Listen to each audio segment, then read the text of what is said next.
Team India में इस वक्त जो भसड़ मची हुई है वो अंदर की बात नहीं रही। सब लोग जानते हैं, सोशल मीडिया पर इतनी ज्यादा चर्चा हो रही है कि जवाब देना पड़ेगा और इसीलिए प्रेस कॉन्फ्रेंस भी जो है की जा रही है। लेकिन दोस्तों, क्या किसी भी खिलाड़ी को आंकड़ों के बेस पर नहीं लिया जाएगा? क्या उसके परफॉर्मेंस के बेस पर नहीं लिया जाएगा? तो फिर किस बेस पर लिया जाएगा? एक प्लेयर को आप आंकड़ों पे तो जज करोगे, लेकिन आंकड़ों पे जज नहीं करोगे तो कैसे जज करोगे भाई? किसी जैसे कोर्ट सबूत मांगता है ना, वैसे ही इंडियन क्रिकेट टीम या कोई भी क्रिकेट टीम आंकड़े मांगती है प्लेयर से, और आंकड़े संजू सैमसन के पास हैं दिखाने को, लेकिन फिर भी उनका सिलेक्शन नहीं होता है। टॉप 2 जो फेवरेट्स आपके विकेट कीपर बैट्समैन हैं, उनमें नामो निशान नहीं है उनका। सवाल उठ रहा है कि संजू और ऋषभ में से कौन बेहतर है, कौन बेहतर ओडीआई कैप्टन है इन दोनों में से। तो हमने कंपेयर किया है, ना ही सिर्फ दोनों के ओडीआई आंकड़े कंपेयर किए, बल्कि पिछली 5 इनिंग के आंकड़े भी आपको दिखाऊंगा। संजू और ऋषभ में से किसने बेटर परफॉर्म किया है और किसने कैसे इवॉल्व किया है, और बीसीसीआई का क्या गेम है और कैसे यहां पर आजकल सिलेक्शन चल रहा है। गौतम गंभीर के आने से कितना जो है फर्क आया है। वीडियो को आप बस एंड तक देखिएगा। यहां पर क्रिकेट की बात ऐसे ही अपने अंदाज में होती है, तो सब्सक्राइब करके नोटिफिकेशन बेल जरूर दबा लीजिए। दोस्तों, भारतीय क्रिकेट टीम का जब ऐलान हुआ श्रीलंका दौरे के लिए, ओडीआई का स्पेशली, दोनों का एक साथ ही हुआ था, तो वहां पर संजू सैमसन का नाम उस लिस्ट में नहीं था। तो होना क्या था, हमेशा की तरह जब भी संजू का नाम हटाया जाता है, संजू सैमसन के फैंस आकर के इंटरनेट पर सवाल पूछने लगते हैं। लेकिन जब हम आंकड़े दिखते हैं तो वाकई में लोग समर्थन भी करते हैं इसका कि भाई हाँ, संजू सैमसन को डिजर्व करते थे यार जगह, कम से कम इतने कम मैचेस में उनको मौका मिला है, फिर भी अच्छा प्रदर्शन किया है, तो एटलीस्ट ही डिजर्व सम चांसेस। लेकिन उनको मौका नहीं दिया गया। इतने में ऋषभ पंत के सपोर्टर भी आ गए कि भाई ऋषभ पंत बेटर है और ऋषभ पंत अच्छा है। तो तलवारें खींची तरी हैं, एक तरह से तलवारें खींची हुई हैं दोनों के बीच में, ऋषभ पंत के फैंस और संजू सैमसन के फैंस। लेकिन आज न्यूट्रल होकर के देखते हैं कि बेटर कौन है, अच्छा कौन है, ओडीआई में किसके आंकड़े बेहतर हैं, पिछले टाइम से कौन लगातार खेल पा रहा है। हालांकि ऋषभ पंत का तो एक्सीडेंट हो गया था, लेकिन फिर भी हम तब से उनके आंकड़े कंपेयर करेंगे। सबसे पहले ओडीआई में दोनों के स्टैट्स हेड टू हेड देख लेते हैं कि क्या फर्क है। ऋषभ ने 30 मैच खेले हैं, संजू ने 16। ऋषभ ने 26 इनिंग खेली है, संजू ने 14। ऋषभ ने 865 रन बनाए हैं, संजू ने 510। स्ट्राइक रेट ऋषभ का 106.65 का है, संजू का 99.60 का है।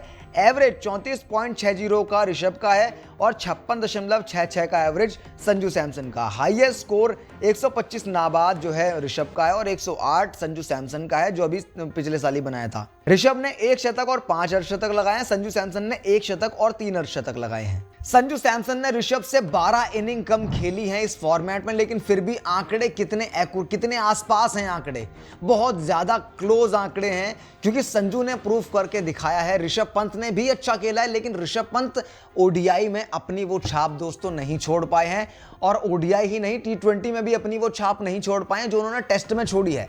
ऋषभ पंत एक बहुत ही बेहतरीन टेस्ट के खिलाड़ी हैं, लेकिन ऋषभ पंत जो है ओडीआई और टी20 में लगातार फ्लिक कर रहे हैं, वो अपने आप को प्रूफ नहीं करवा पा रहे हैं कि he is the best option.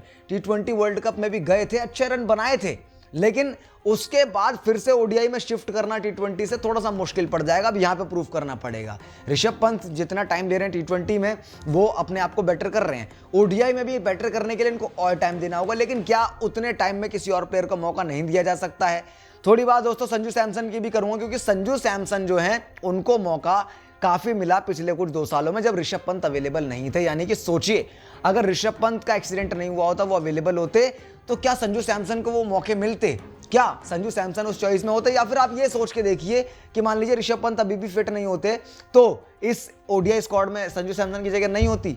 बिल्कुल होती, 100% होती। लेकिन इससे ये समझ आता है कि फर्स्ट चॉइस जो है वो ऋषभ पंत है, और फिर केएल राहुल है, या फिर कहते हैं केएल राहुल फर्स्ट चॉइस है, फिर ऋषभ पंत है, संजू सैमसन इनके बाद में है। ओडीआई की बात करी जाती है तो, लेकिन ओडीआई में संजू के आंकड़े ठीक है, एवरेज आपका 56 के आसपास का है, स्ट्राइक रेट आपका 100 के आसपास का है, वो उसमें बेटर करने की जरूरत है, और बाकी तो ठीक ठाक है। पिछली 5 इनिंग को कंपेयर करते हैं। ऋषभ का स्कोर है 10, 15, 125, 0, 56।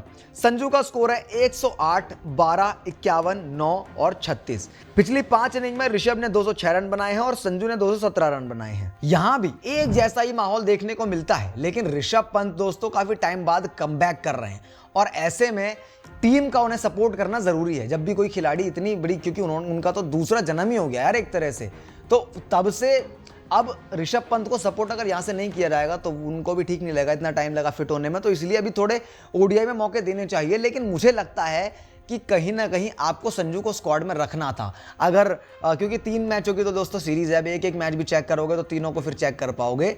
अभी आपने ठीक किया, लेकिन संजू को आगे ओडीआई के कुछ सीरीज में मौका देना चाहिए, क्योंकि चैंपियंस ट्रॉफी हमारे लिए अभी बहुत इंपॉर्टेंट है, अगली चैंपियंस ट्रॉफी जो है। लेकिन उसके लिए हमें T20 से ज़्यादा फोकस रखना पड़ेगा, क्योंकि वो पहले अगले साल ही है। T20 वर्ल्ड कप 2026 में, चैंपियंस ट्रॉफी 2025 में, तो ओडीआई पर फोकस अभी ज़्यादा होना चाहिए। गौतम गंभीर ने जब से जिम्मा संभाला है वो इस चीज़ को देख रहे हैं। सूर्य कुमार यादव को T20 कप्तान बना दिया गया 2026 T20 वर्ल्ड कप तक।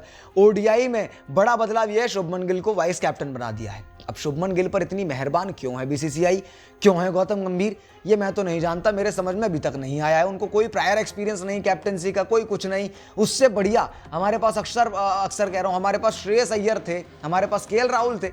क्या मतलब है यार। ठीक है चलो कोई बात नहीं, जो भी कुछ प्लान्स हो वो आपकी मर्जी है, लेकिन ओडीआई पे भी ज़्यादा फोकस है। बाकी इस कंपैरिजन से समझ आया होगा आपको ओडीआई में किसके आंकड़े बेहतर हैं और अभी क्यों ऋषभ पंत को खिलाया जा रहा है, क्यों संजू सैमसन को उतना मौका नहीं दिया जा रहा है। आपकी जो राय हो कमेंट बॉक्स में बताओ, वीडियो को लाइक करो और चैनल को सब्सक्राइब करो, क्योंकि यहाँ पर क्रिकेट की बात होती है, क्रिकेट से प्यार करते हो तो चैनल को सब्सक्राइब करो। और मैं मिलता हूँ अगली वीडियो में, तब तक के लिए नमस्कार, जय हिंद।